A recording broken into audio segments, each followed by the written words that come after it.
This is Thunder Bob with Thunder Radio. We're here at the Convention Center in Indianapolis.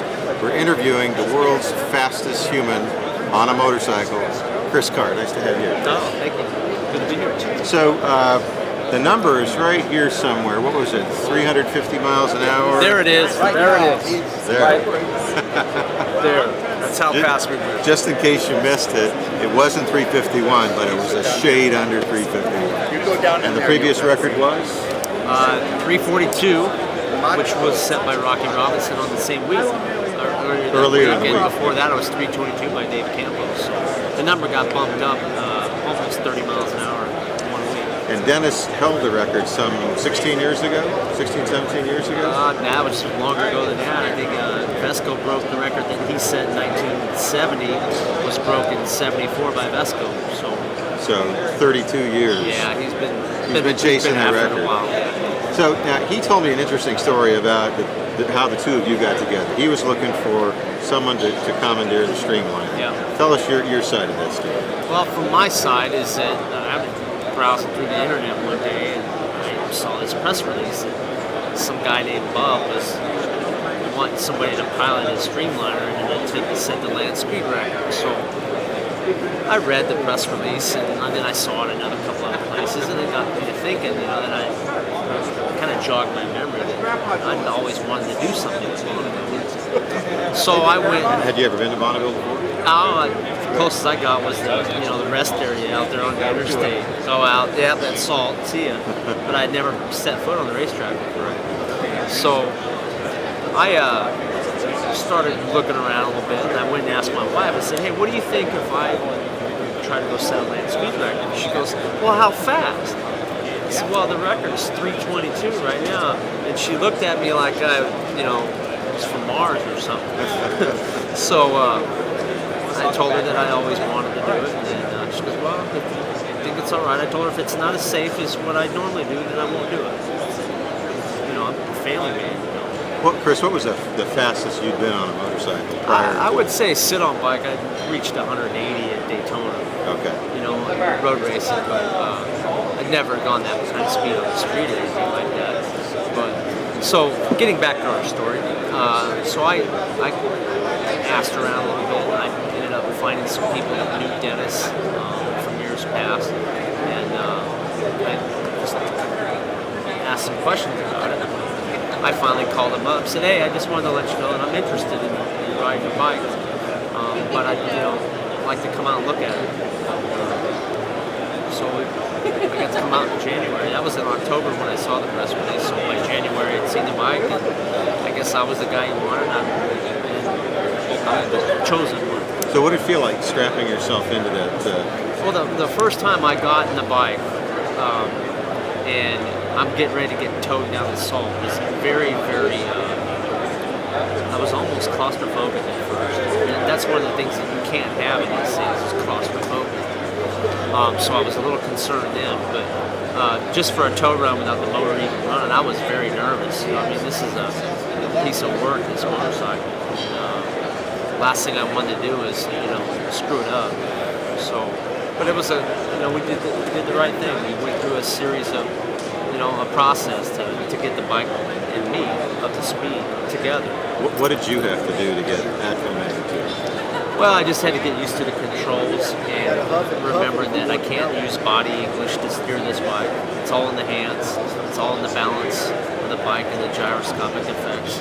And that I couldn't, scoot back on the seat, get more traction or anything like that. It was a total You were in a deal. cockpit, basically. Yeah, basically. So Dennis told us that on the return back, the second run back, to actually make the record official, that along the way you hit a crosswind of about 11 miles an hour. Tell us or describe to us what that felt like, what you had to do to overcorrect that you would do differently in the Streamliner versus a regular open motorcycle.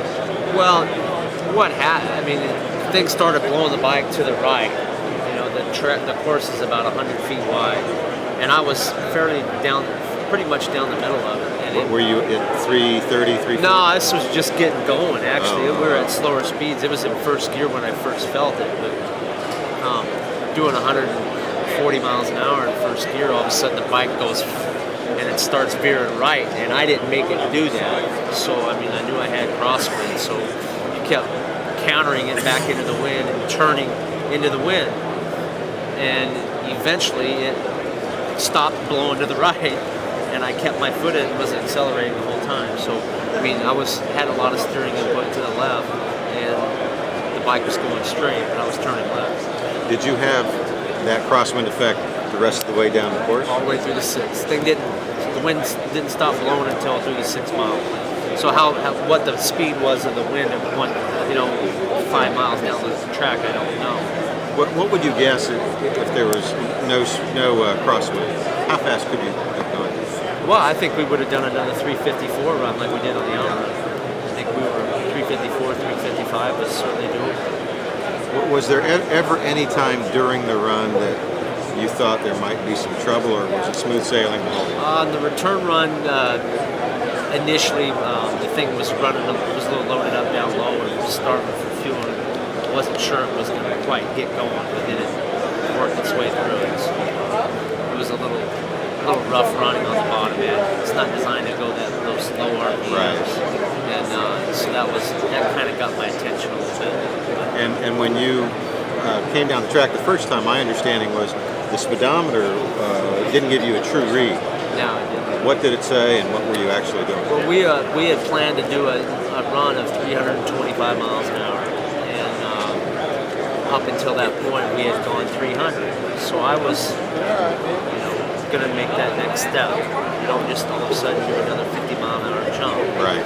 So I took the bike up to 325 miles an hour, and I got there by the 4-mile marker, and I had another mile to the timed mile, and I wanted to get a timing slip.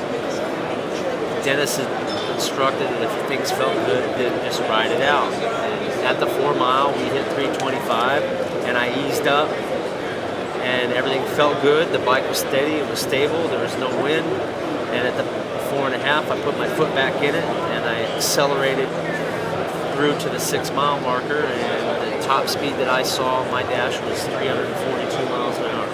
Well, if that's 354, the speedometer's off.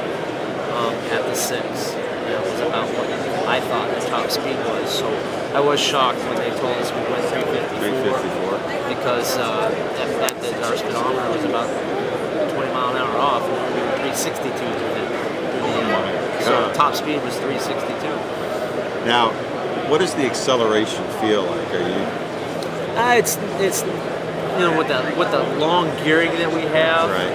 It's a 1.8 or something like that final drive. So it takes a while to get it going. And, so what kind of G effect do you feel? I think under acceleration, hard acceleration, it's 0.4 of a G. Okay, so it's not quite as torquey, if you will, as you might suspect. No. So, I mean, it does have a lot of torque, but I'm not getting shot out of a cannon. Right. We take our time to get up to speed, and that's about where it's at. So are you in training right now for this year's run? I'm going flat tracking full time. That's my real job. Right. And we have some tests scheduled in June, July. And what do the guys on the tour that you've known for years say after you've broken this? I don't think they know what to say, really. I tell them all, hey, I'm faster than all you guys. All right, so just don't try anything. Don't try anything. I've been faster than all of them. Well, that's great. Thank you so much for being with us. My pleasure. And that's it for Thunder Radio today. Thank you.